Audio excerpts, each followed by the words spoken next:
Shalom, and welcome to Episode 8 of the Great Tribulation, the Jewish Rapture.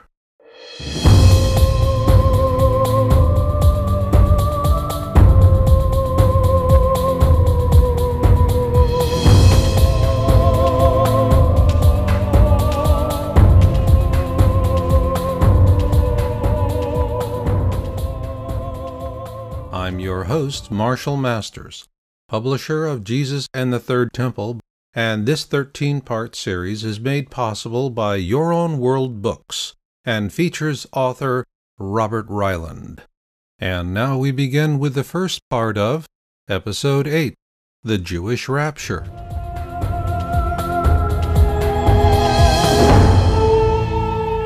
Well, all right, Bob, this show is number 8, the Jewish Rapture.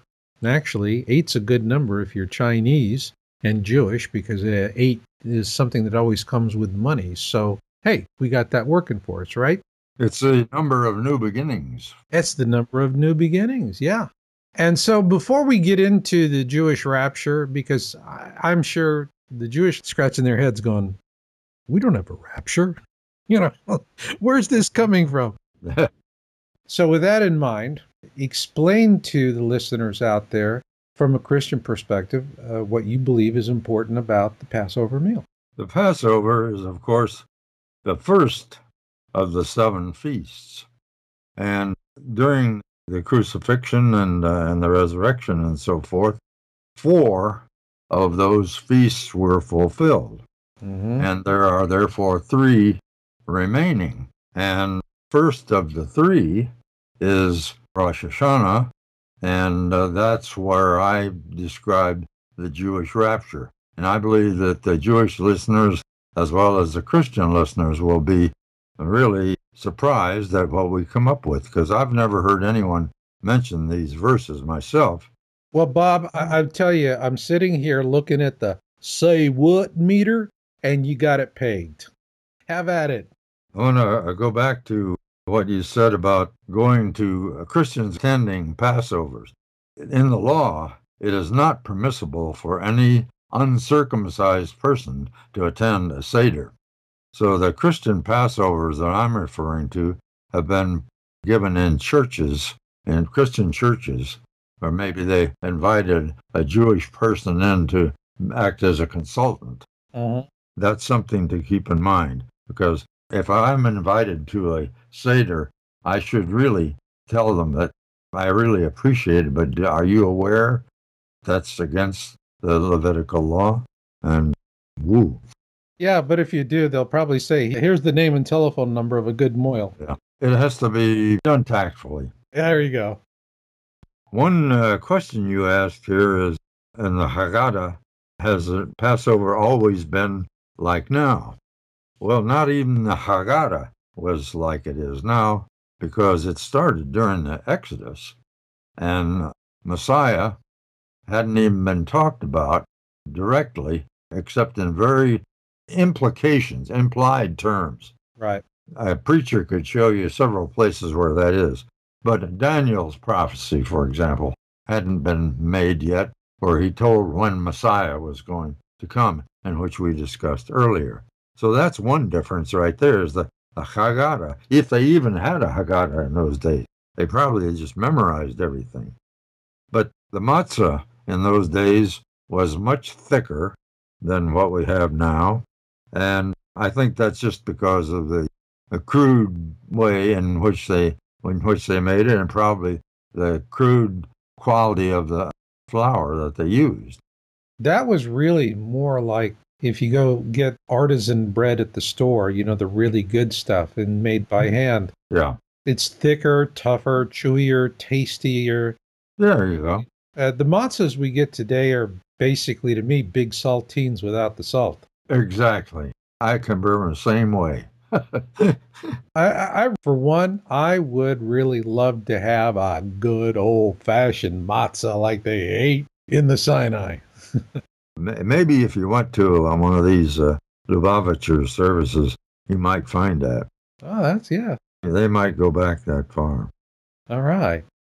Well, Bob, we've had fun with this. But I think in terms of the Passover meal, and we could describe the many different aspects of it, and well, gosh, that would take a long time, really. So with that, Bob, the two big differences are really going to be the Haggadah and the matzah.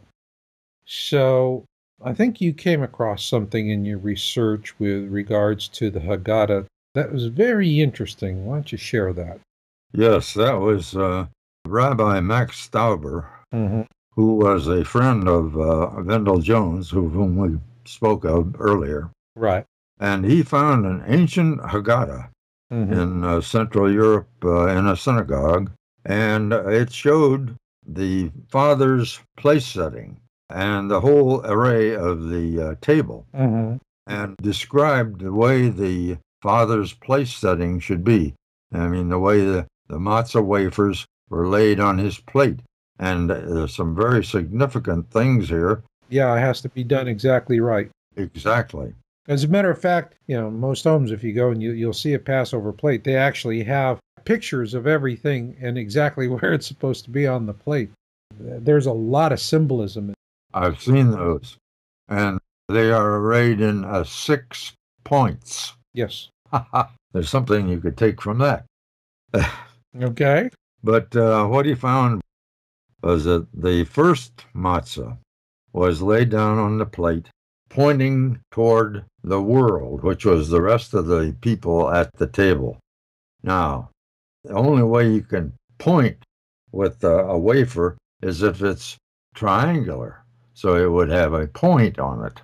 Right. A square wafer would, yes, it would have corners, but it wouldn't be able to point to anything because there's 4 of them. But you would lay the triangular wafer down, so with the base along the belly of the Father and the point pointing at the world.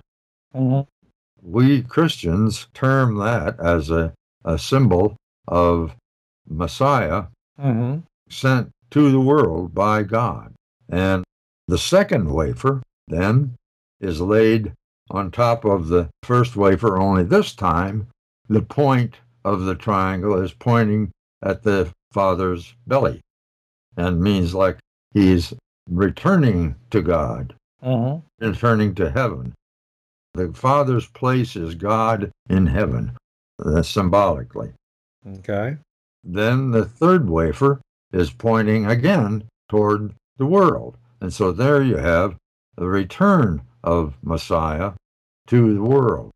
And we know from the Haggadah that the second piece of matzah is the one that is taken early in the service, and it is broken. It says to break it in half. Hmm. You can't break a triangular matzah in half. And then it says in the Haggadah, take the larger half. Now, wait a minute. How can you have a larger half and a smaller half? That's mathematically impossible. So there is a clue there in ancient times, and there are also documentation of the fact that matzah wafers were triangular.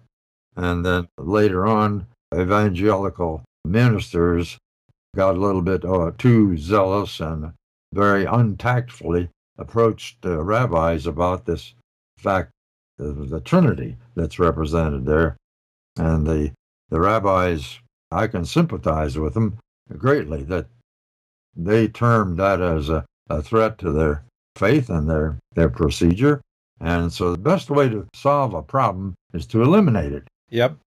They made wafers that were round, and they didn't point to anybody. There weren't any 3 sides anymore. There were still 3 matzahs, though. They said that didn't represent what we say.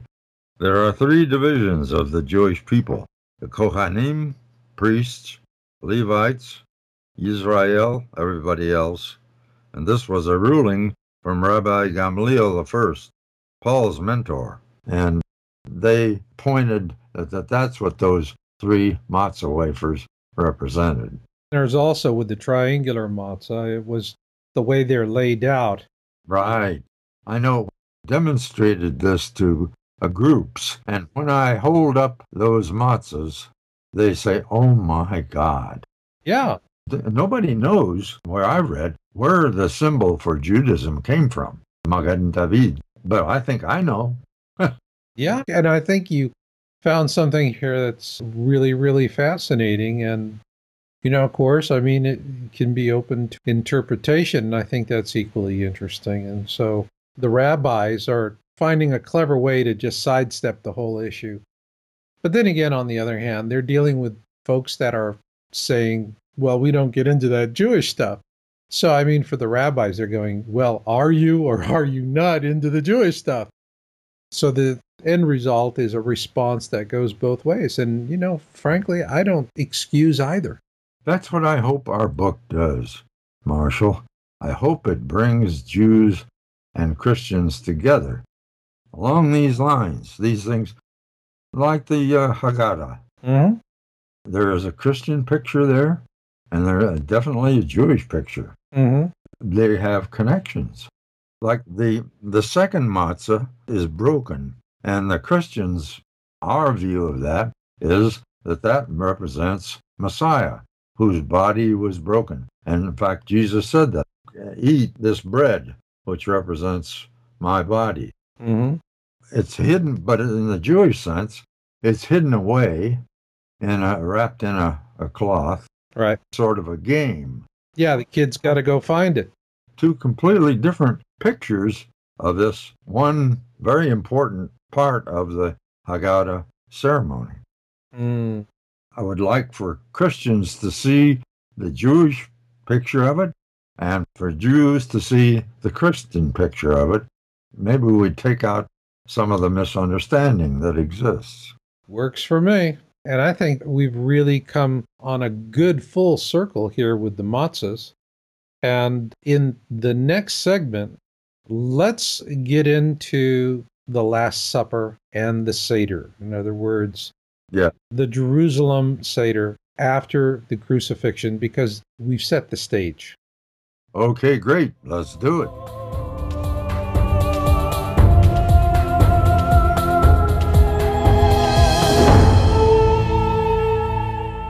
To learn more about Jesus and the Third Temple by Robert Ryland, please visit JesusandTheThirdTemple.com. And now we continue with the second part of Episode 8, The Jewish Rapture.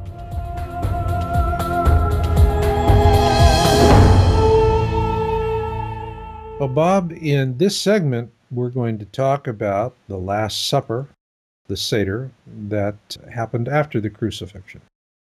But before we get into that, I think it's necessary to talk about the Last Supper before the crucifixion.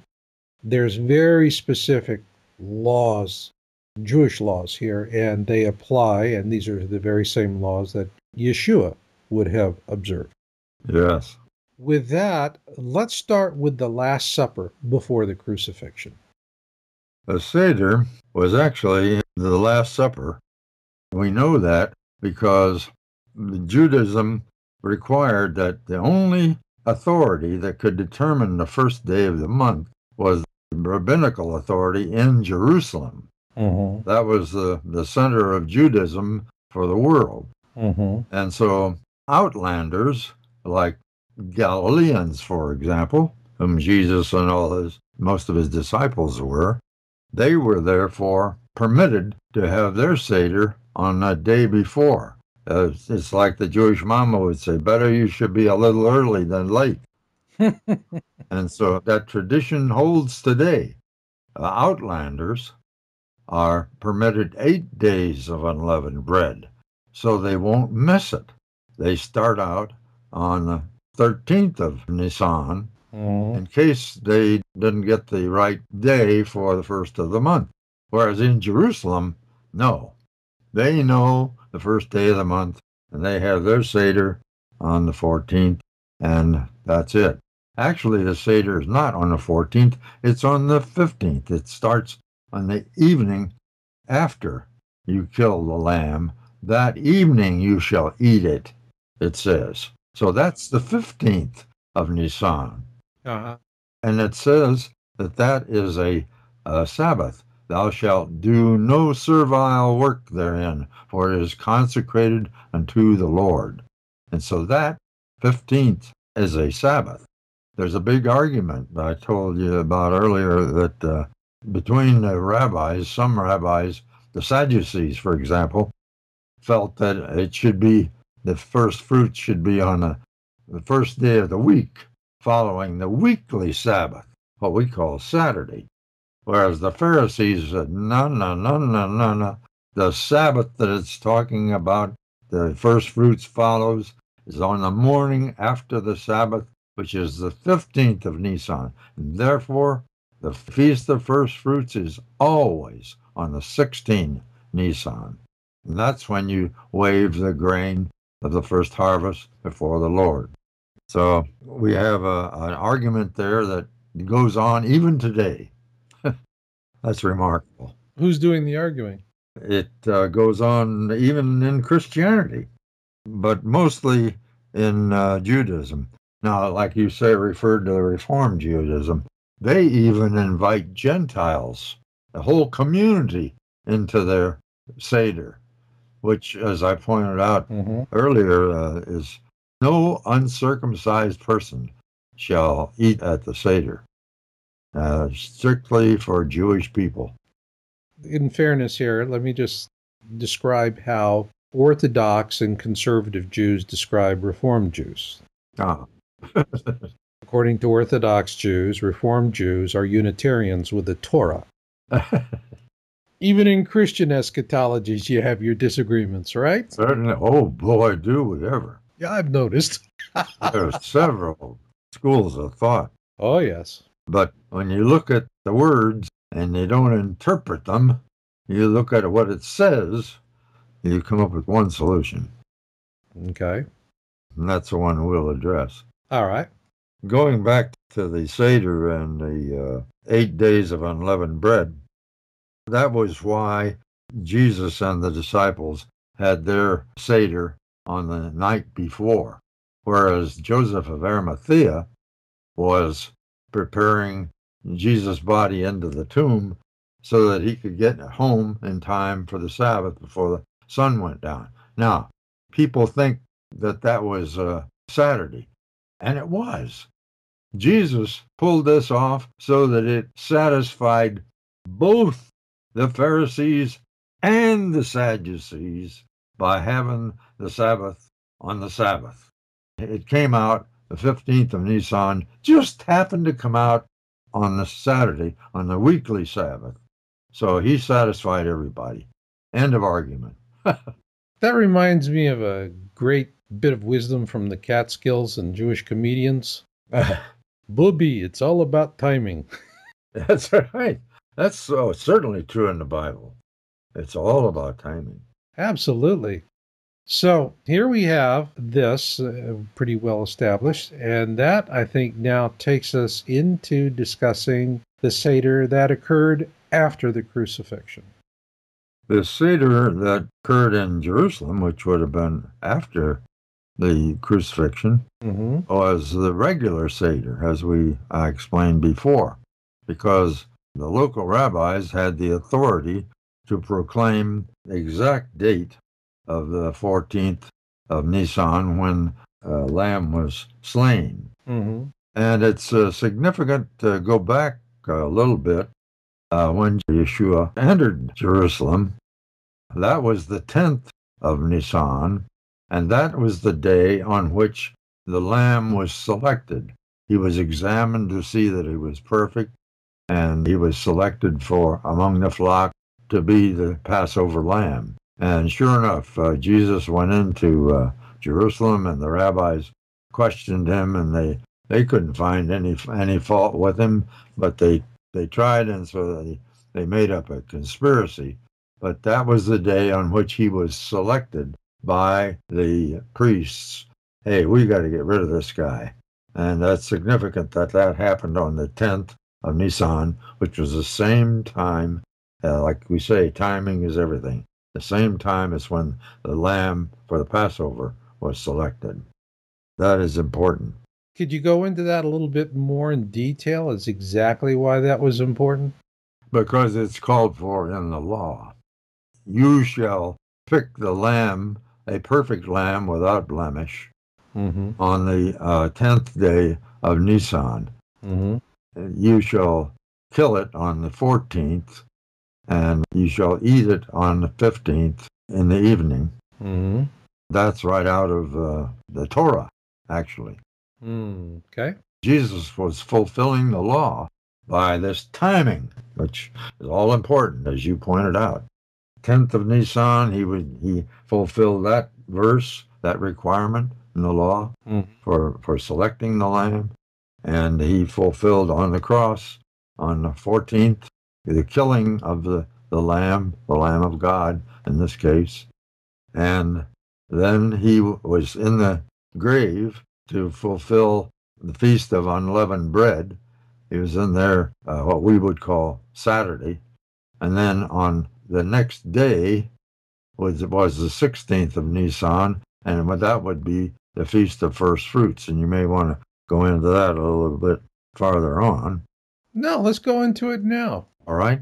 The Feast of First Fruits was where the Jews, in gratitude to the Lord for the harvest, they were required on the morrow after the Sabbath, that is the 15th of Nisan, the day of the Seder meal, Mm-hmm. and the next morning they were to wave a sheaf of grain before the Lord in gratitude for the harvest. And that was called the Feast of First Fruits. Now, unfortunately, over the centuries, that has been corrupted, and they have combined it with Shavuot, and they no longer really have Feast of First Fruits. There may be some Jewish sects that do, but in general, Explain Shavuot for the listeners. Shavuot is the Feast of Weeks, the Pentecost, Okay. Christians call it, and that is when flames came and put the Holy Spirit on the disciples on the temple, and at the temple actually. Mm-hmm. And that was another form of the Shekinah. Those flames, it's like the burning bush, it wasn't really fire, but it looked like fire, looked like flame. And it was the same way with Shekinah. Mm-hmm. So he came, and Jesus had told them that this would happen. Mm-hmm. Comforter will come to bring you my ministry that you can carry on.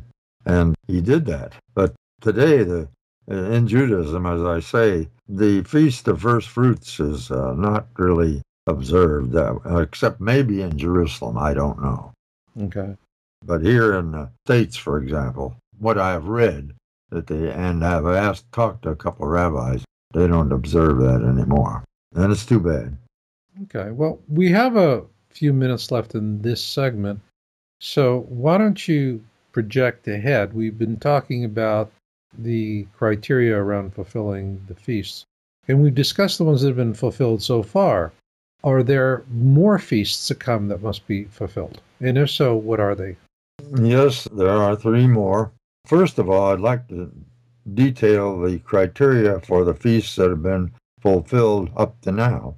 Okay. They have all been fulfilled in Jerusalem, and they have all been fulfilled by Yeshua himself, and they have all been fulfilled only to Jewish people, no Gentiles, sorry about that. And they have been fulfilled in their exact biblical order as given in the Torah and on the exact day that is required in the Torah. Mm-hmm. And so, who would not expect the remaining 3 to have the same criteria? And those are, first of all, Rosh Hashanah, the Feast of Trumpets, Mm-hmm. and then Yom Kippur, and then Tabernacles. And you would expect them again all to be fulfilled in Jerusalem by Yeshua to Jewish people and on their exact days. And I would bet a cup of coffee that that's going to happen. Is it fair trade coffee, fresh ground? We're getting into specifics now, and I'm Yeah. pretty sensitive about my coffee. Oh, I'm just a plain old black coffee, instant in the mug and some water and stick it in the microwave. That's me. Not me. Oh no, I got to do my French press. Well, hey, this has been a great segment. Oh, one thing I wanted to mention here. Sure, while we have a moment, go ahead. We should point out here that on the 15th of Nisan, when the Seder occurred, and which was a Sabbath, week of tragic occasion, when that 15th of Nisan fell on a weekly Sabbath, it was called a high Sabbath. And what would be more fitting in the case of Yeshua for his fulfillment for that to be on a high Sabbath within the law and in the tradition of Judaism? I think that's beautiful and fitting that it happened in that way. We've done a good job of setting the stage for you to really come in and have a really strong conversation about what you have defined as the Jewish rapture and why so many rich Jews have their graves on Olivet. Yeah.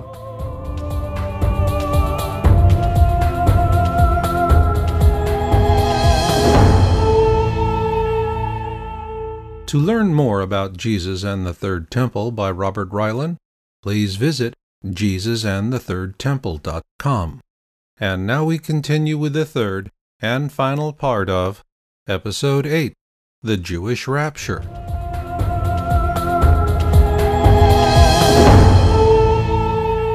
Well, Bob, here we are in the third segment in this episode, which is titled The Jewish Rapture. And as we explained earlier, this is a term you have defined for our Jewish friends out there who are going, say what? Because there is nothing in Jewish doctrine that is expressed as a rapture. But on the other hand, well, there's a lot of rich Jewish graves on Olivet. So why? Word rapture doesn't appear even in the New Testament. It's a Christian expression. Right. And I must humbly confess that I believe I'm the only person that has proposed this expression, a Jewish rapture.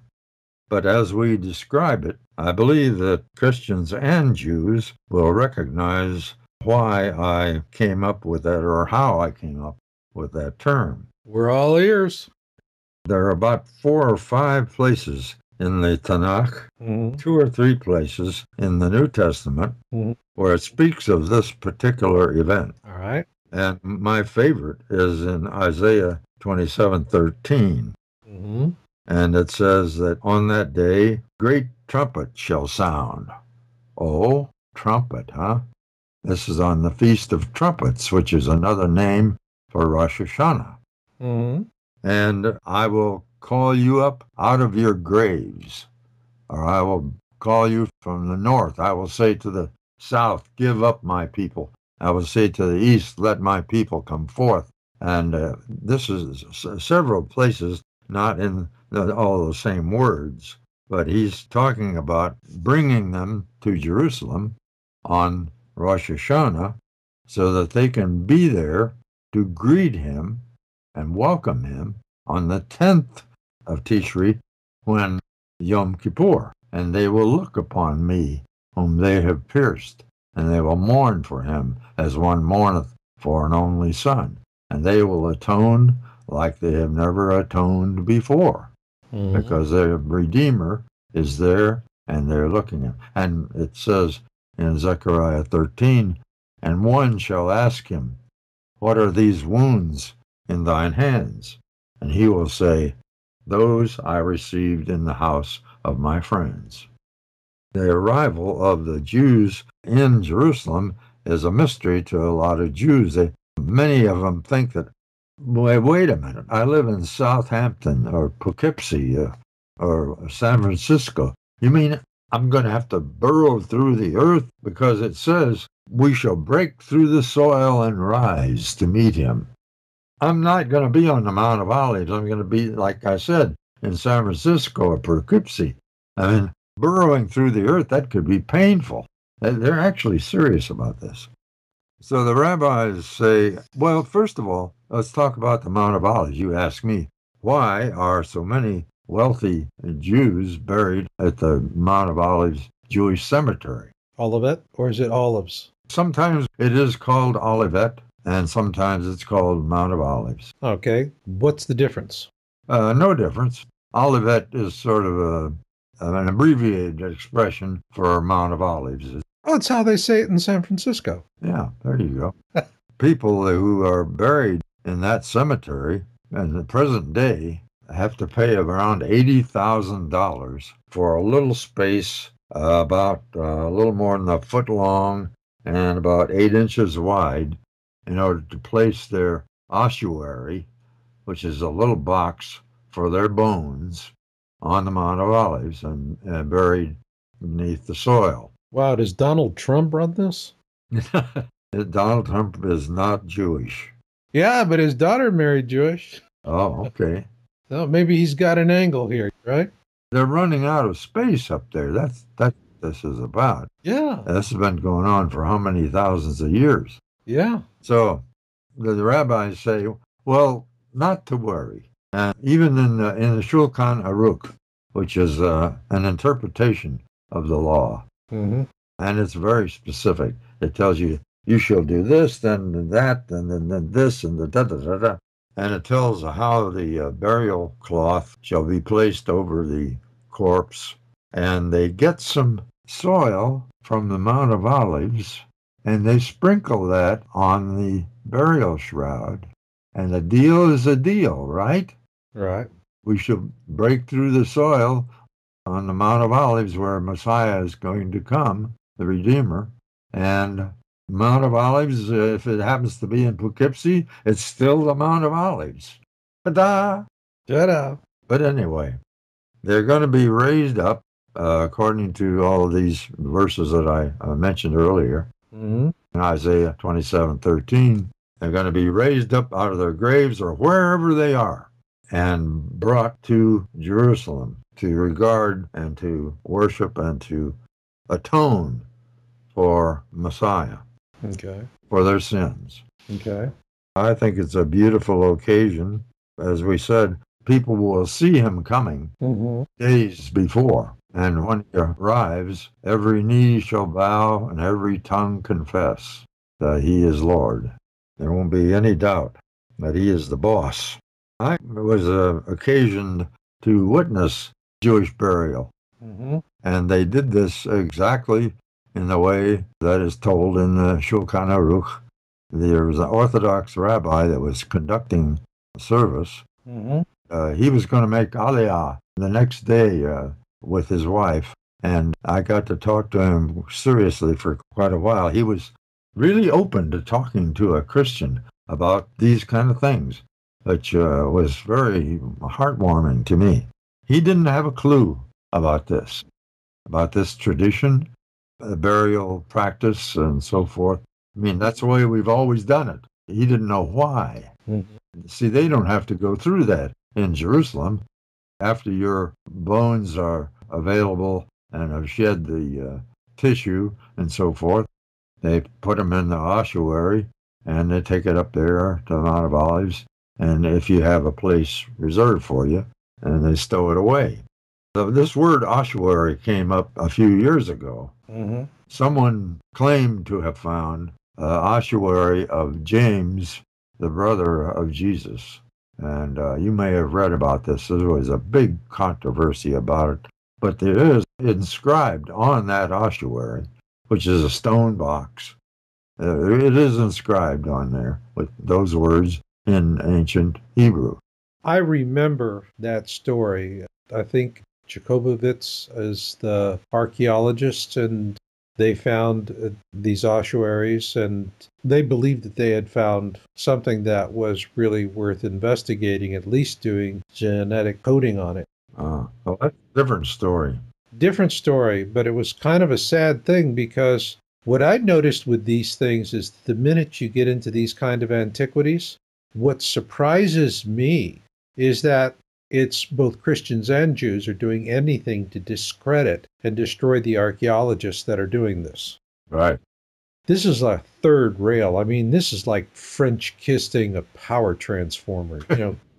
You just don't do it.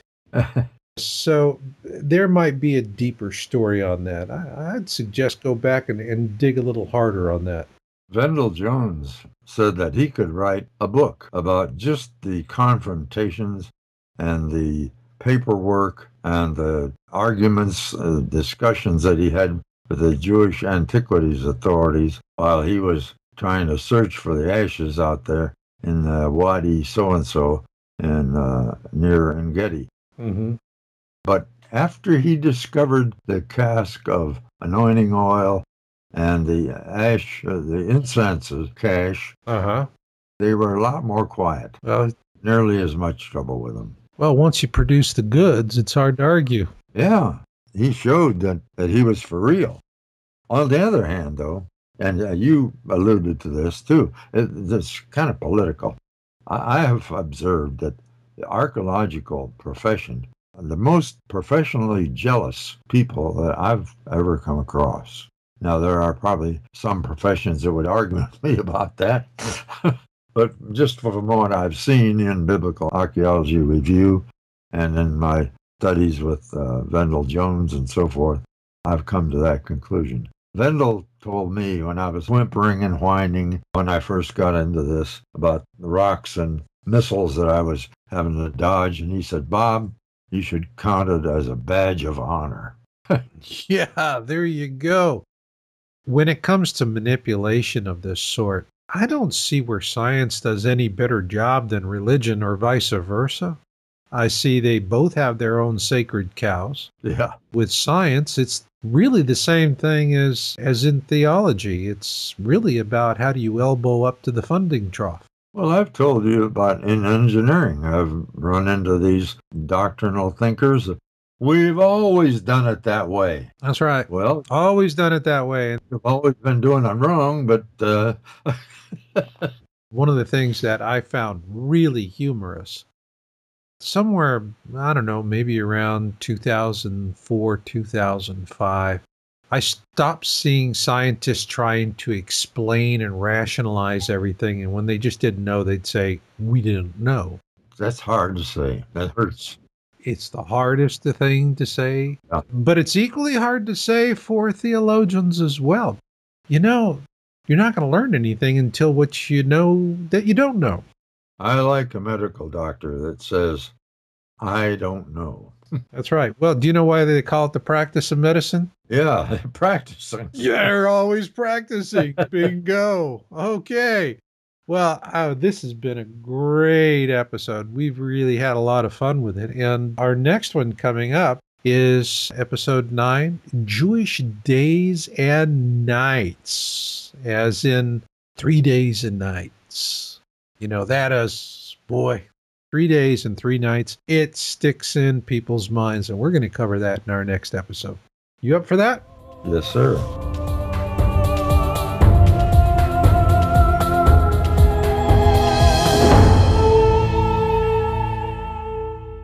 This concludes Episode 8, The Jewish Rapture. Next up, please join us for Episode 9, Jewish Days and Nights. To learn more about Jesus and the Third Temple by Robert Ryland, please visit JesusandTheThirdTemple.com.